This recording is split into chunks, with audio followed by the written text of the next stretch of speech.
આજે આપણે બનાવીશું પોહાની વેજ કટલેસ।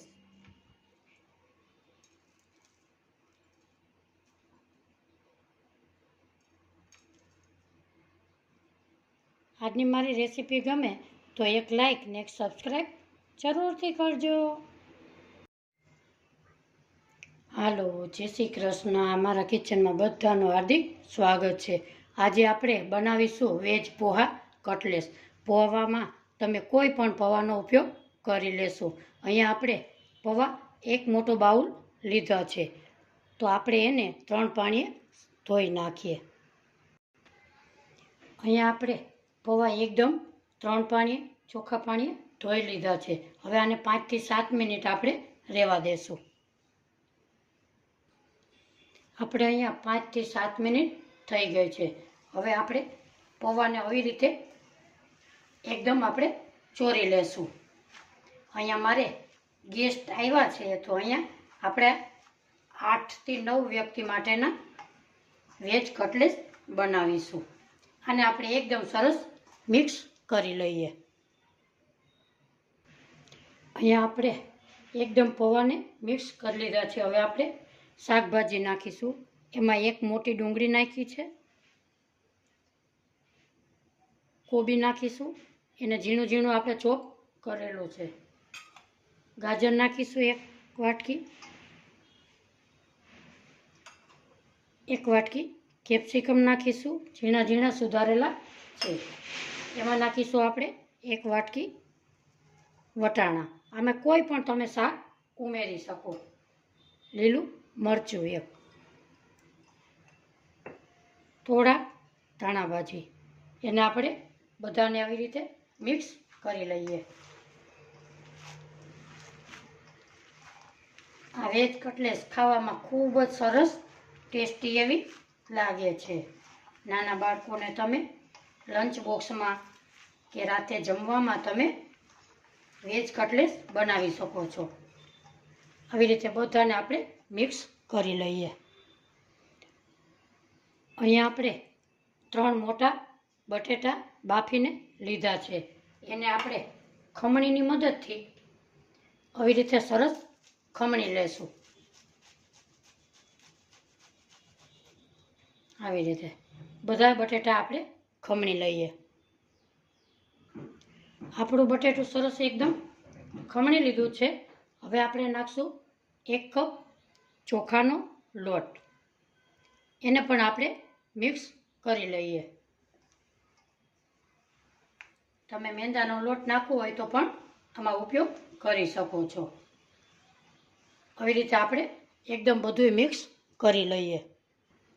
આપણે હવે આ મિશ્રણમાં મસાલા કરી લઈએ। સ્વાદ પ્રમાણે મીઠું નાખીશું,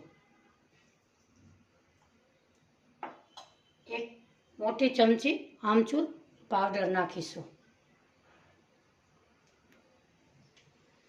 1 મોટી ચમચી ગરમ મસાલો નાખીશું, 1 ચમચી હળદર પાવડર નાખીશું, 1 ચમચી ધાણા જીરું પાવડર નાખીશું, 1.5 ચમચી જેટલું લાલ મરચું ઉમેરીશું। એને હવે આપણે મિક્સ કરી લઈએ।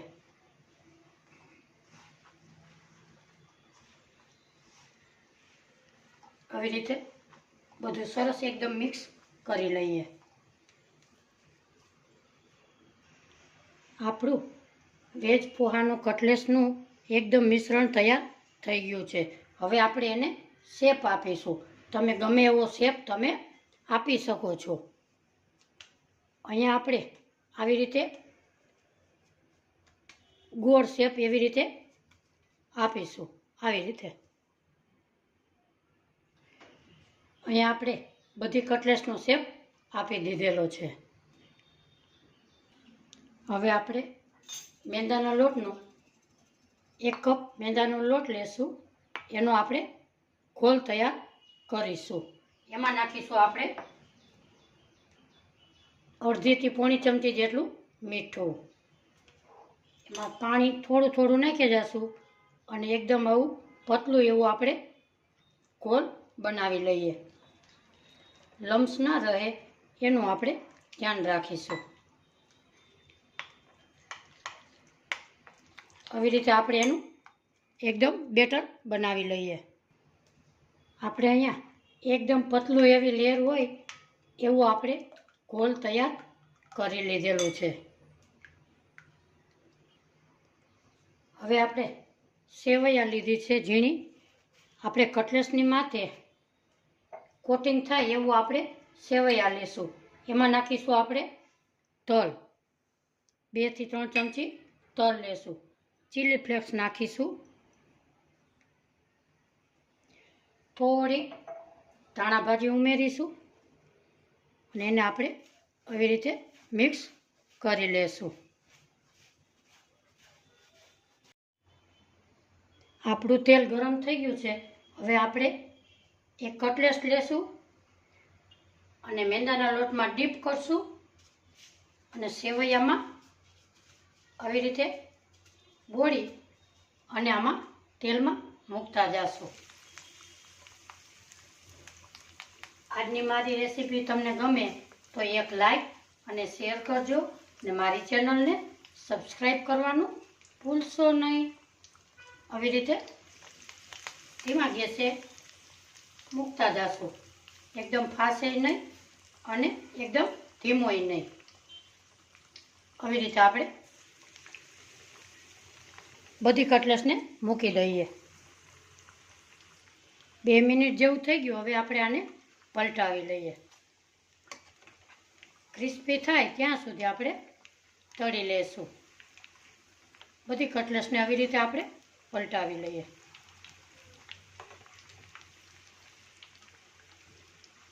આ કટલેસ ખાવામાં ખૂબ જ સરસ ટેસ્ટી લાગે છે. આપણી કટલેસ એકદમ ક્રિસ્પી એવી થઈ ગઈ છે. હવે આપણે એને બહાર કાઢી લઈએ.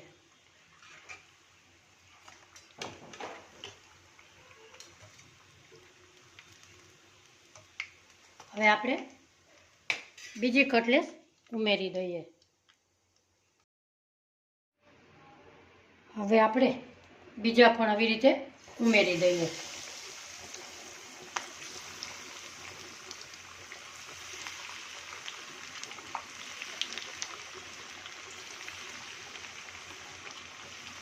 બે મિનિટ એને હલાવશું નહીં.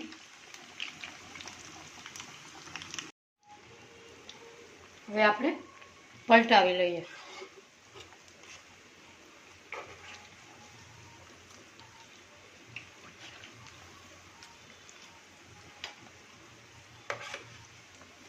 આવી રીતે બધાને આપણે પલટાવી લઈએ. આપણી કટલેસ સરસ એકદમ ક્રિસ્પી થઈ ગઈ છે. હવે એને પણ આપણે બહાર કાઢી લઈએ અને સર્વ કરી લઈએ. હવે આપણે સર્વ કરી લઈએ.